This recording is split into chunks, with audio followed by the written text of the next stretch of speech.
Newton's third law of motion. Newton's third law of motion, it states that for every action there is equal and opposite reaction.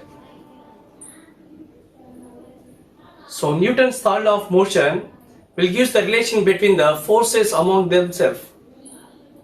So here if you see, when one body exerts a force on the other body is also exert a force on the first body. Both these forces are always equal in magnitude, but they are opposite in direction to each other. So let us take an activity. So pulling two spring balances. So let us take two spring balances and try to connect them in between them as shown. Now fix the other end of the spring balance to a rigid support. Now try to pull the free end of the spring balance A. You can notice that both the balances shows the same reading. This phenomena is observed and it reveals that the force exerted by the balance A on balance B is equal and opposite to the direction to that the force exerted by the balance B on balance A. The forces that are exerted balance A on balance B is called as action, while the force exerted by B on A is called as a reaction. Let us take other examples to explain the Newton's third law.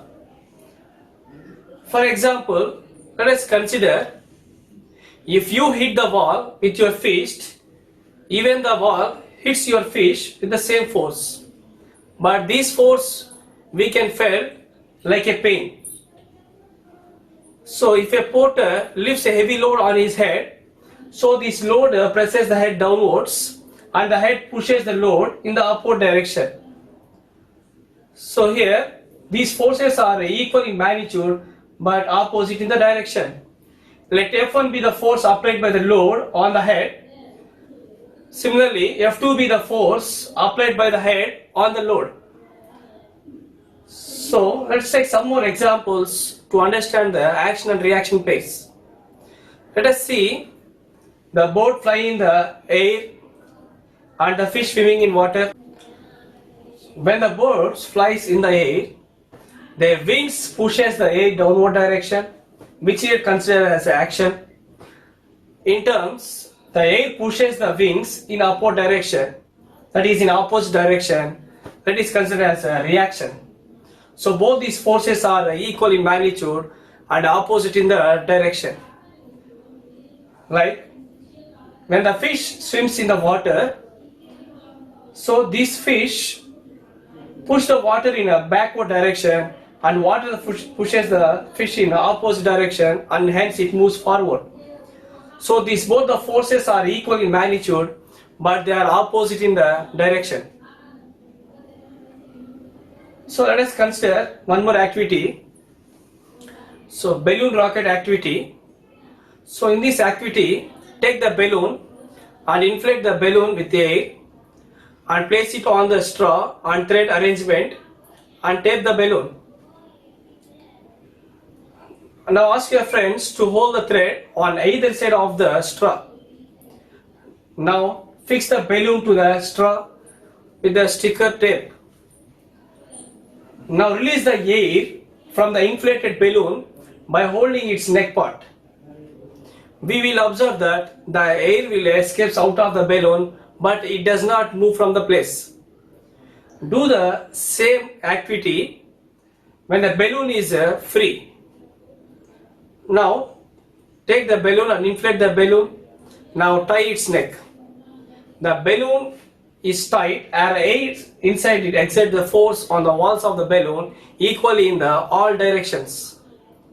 Now when the neck is released, by removing the thread, the air starts escaping in one direction but the balloon moves in the opposite direction.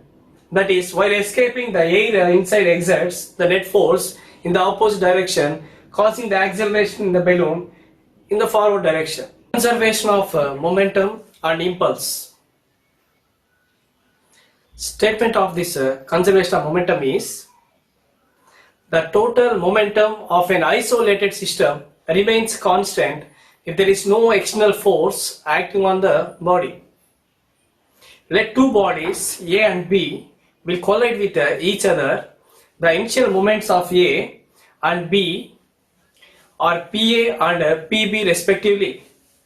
After collision, they separate and they move in with the momentums PA dash and PB dash respectively. During this collision, A applies force on B, FBA. Simultaneously, B applies force on A, that is FAB. But according to Newton's third law of motion, these two forces are equal in magnitude and they are opposite in the direction. That is, FBA is equal to minus FAB. We know from second law, the rate of change of momentum is force. Therefore, FBA is equal to PB dash minus PB divided by T. And FAB is equal to PA dash minus PA divided by T. Therefore, PB dash minus PB divided by T is equal to minus of PA dash minus PA divided by T, which implies PB dash minus PB is equal to minus PA dash plus PA, which implies PB dash plus PA dash is equal to PB plus PA. Or we can write PA plus PB is equal to PA dash plus PB dash, which shows that the total linear momentum of the isolated system before collision is equal to the total linear momentum of the system after collision. Examples, let us consider a shell of mass m is at rest. The initial momentum of the shell is 0. Let the shell breaks into the two pieces of masses m1 and m2, moving with the velocities v1 and v2. So the final momentum of the system is m1 v1 plus m2 v2, but according to law of conservation of linear momentum, we can write initial momentum of the system is equal to the final momentum of the system. That is, 0 is equal to m1 v1 plus m2 v2, or m2 v2 is equal to minus m1 v1. The momentum of the two pieces are equal and opposite. If the shell of mass m explodes into three fragments of masses m1, m2 and m3, the momentums with p1, p2 and p3 respectively, then the third piece moves in a direction opposite to the resultant momentum of the other two pieces m1 and m2.